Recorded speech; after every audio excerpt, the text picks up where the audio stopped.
അപ്പോൾ എനിക്ക് നാട്ടിലെ ക്ലൈമറ്റ് നല്ല ആ ചൂടിൽ നിന്ന് തണുപ്പിലോട്ട് വന്നപ്പോൾ ഉള്ളൊരു ബുദ്ധിമുട്ട് നല്ലപോലെ ഉണ്ടായി.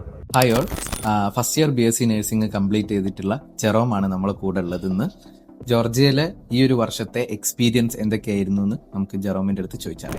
ഹായ്, ഞാൻ വന്ന സമയത്ത് ഇവിടെ നല്ല തണുപ്പും നല്ല മഞ്ഞൊക്കെ ഉണ്ടായിരുന്ന നല്ല സ്നോഫോൾ ഉണ്ടായിരുന്ന സമയമായിരുന്നു. അപ്പോൾ എനിക്ക് നാട്ടിലെ ക്ലൈമറ്റ് നല്ല ആ ചൂടിൽ നിന്ന് തണുപ്പിലോട്ട് വന്നപ്പോൾ ഉള്ളൊരു ബുദ്ധിമുട്ട് നല്ലപോലെ ഉണ്ടായി. പക്ഷെ എങ്കിലും കുറച്ച് നാളെടുത്ത് അത് അഡാപ്റ്റ് ചെയ്ത് സെറ്റായി ഇപ്പം എല്ലാം ഇങ്ങനെ ഓക്കെ ആയി വരുന്നു. കുഴപ്പമില്ലാതെ നല്ല രീതിയിൽ തന്നെ ജോർജിയ ഇഷ്ടപ്പെട്ടു തുടങ്ങി. പിന്നെ ഫ്രണ്ട്സിന്റെ കാര്യം പറയാനായിട്ടാണെങ്കിൽ ഞാൻ വന്ന സമയത്ത് ഹോസ്റ്റലിലായിരുന്നു. അതുകൊണ്ട് തന്നെ എനിക്ക് അങ്ങനെ വലിയ ബുദ്ധിമുട്ടോ കാര്യങ്ങളൊന്നും ഉണ്ടായില്ല. ഫ്രണ്ട്സ് നമ്മുടെ നാട്ടിലെ പോലെ എനിക്ക് നാട്ടിൽ നിന്ന് മാറി നിൽക്കുന്ന ആ ഒരു ഫീലോ കാര്യങ്ങളൊന്നും ഇവിടെ വന്ന് ഉണ്ടായിട്ടില്ല. പിന്നെ നമ്മുടെ യൂണിവേഴ്സിറ്റികളിലാണെങ്കിൽ കൂടിയും നമുക്ക് മലയാളികൾ എന്നൊഴികെ പുറത്തുനിന്നുള്ള മറുരാജ്യങ്ങളിലുള്ള കൂട്ടുകാരായിട്ട് അല്ലെങ്കിൽ ഫ്രണ്ട്സായിട്ട് നമുക്ക് കൂടുതൽ കമ്മ്യൂണിക്കേഷൻ ചെയ്യാനും നമ്മുടെ ലാംഗ്വേജ് ഇമ്പ്രൂവ് ചെയ്യാനായിട്ട് പല കൾച്ചർ പഠിക്കാനായിട്ട് എല്ലാം നമുക്ക് ഈ നല്ലപോലെ ഹെൽപ്പ് ചെയ്യുന്നുണ്ട്. പിന്നെ ക്ലാസ്സിനെ പറ്റിയൊക്കെ പറയാനായിട്ടാണെങ്കിൽ നമുക്ക്